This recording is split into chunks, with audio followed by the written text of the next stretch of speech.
अस्सलाम वालेकुम तकरार ड्रामे जी दोस्तों नेक्स्ट एपिसोड जी तव्हांखे तफ़सील सां कहाणी ॿुधाईंदा हलूं जेका क़िस्त अचण वारी आहे उन में तव्हां इहो ॾिसंदो छा नेक्स्ट एपिसोड में मीर वाक़ई नैना खे उते वठी वेंदो।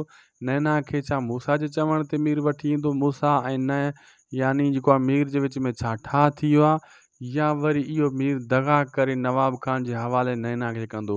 छा नेक्स्ट एपिसोड में दोस्तों भावल ऐं मीर जी जेको आहे ठाह थी वेंदो या लाला इहो अखियुनि सां ॾिठो मीर खे उतो नैना खे वठी वेंदे ऐं लाला कहिड़े कॉन्फिडेंस सां अची चयो सजाल ख़ान खे त मीर इहो कमु कयो आहे।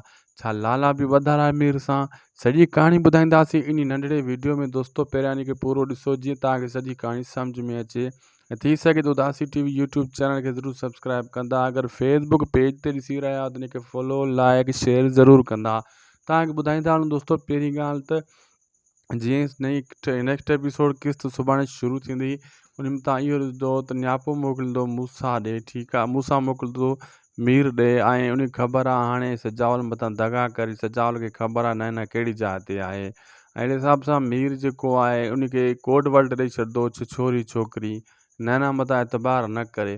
पोइ मीर जेको आहे उतां वेंदो सिधो ई नैना खे उतां हिकु पासे वठी ॿी जॻह ते वञी रहंदो इहो कोड वर्ड ॾींदो त छोरी छोकिरी।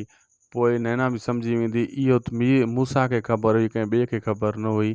बहरहाल पोइ नैना मीर सां उतां हली वेंदी। सजाल ख़ान खे इहा ख़बर पवंदी त कमु कीअं थियो माई काॾे वई नैना काॾे वई। लाला उनखे ॿुधाईंदो त बाबा उहो मीर कमु कयो आहे छो त लाला अखियुनि सां ॾिठो हुयो ऐं लाला इन जे करे सिधी ॻाल्हि कंदो सजाल ख़ान खे इहो मीर कमु करे चुको आहे। पोइ उतो पुछा कंदो सजाल ख़ान तूं एॾो यकीन सां कीअं थो चईं ऐं अनक़रीब नेक्स्ट एपिसोड में दोस्तों तव्हां इहो बि ॾिसंदो त भावल जो ठाह थी वेंदो मीर सां। ख़ुदा हाफ़िज़।